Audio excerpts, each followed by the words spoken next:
All right, let me throw this out to you here. What do you think when you're on your draft? I'm going to start with quarterbacks. Let's get them out of the way.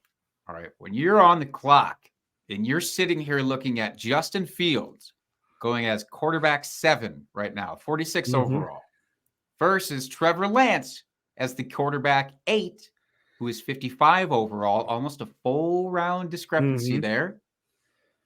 Who are you wanting to invest in for this season more if you go the early-ish quarterback route?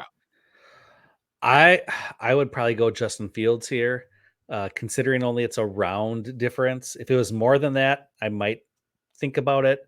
But you're looking at Fields at what, the end of the 4th, basically, and then Lawrence at the end of the 5th.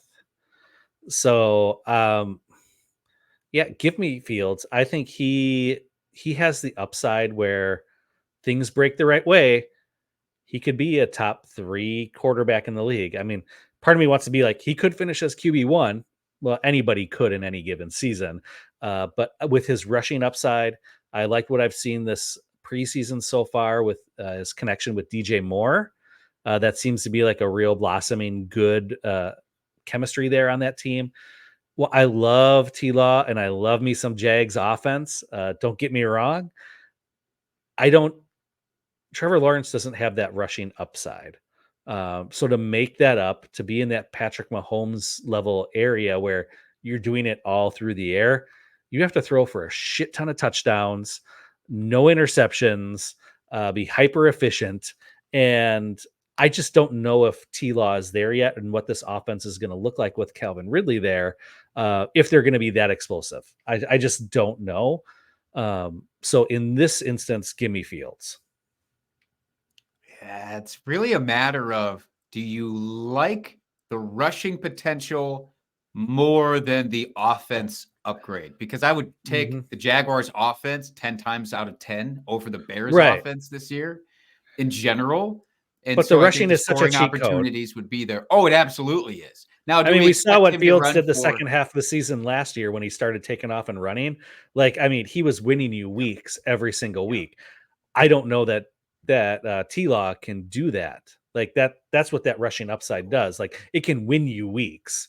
And if I'm looking for that advantage in my roster, give me the guy that's going to give that I know can like just blow up and give me huge weeks and could finish well above his ADP.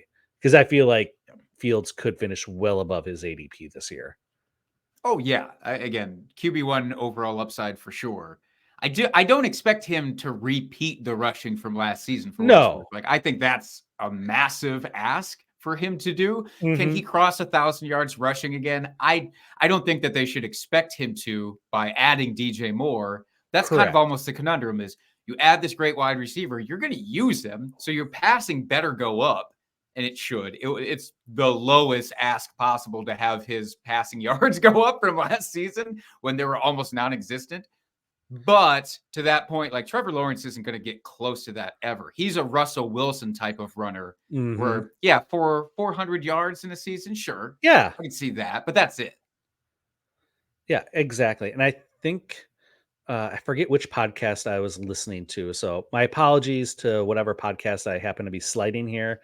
But they were saying that the line for Justin Fields passing this year was like 3,200 yards. And I was like, hit the smash over on that. I think he's going to crush that this year.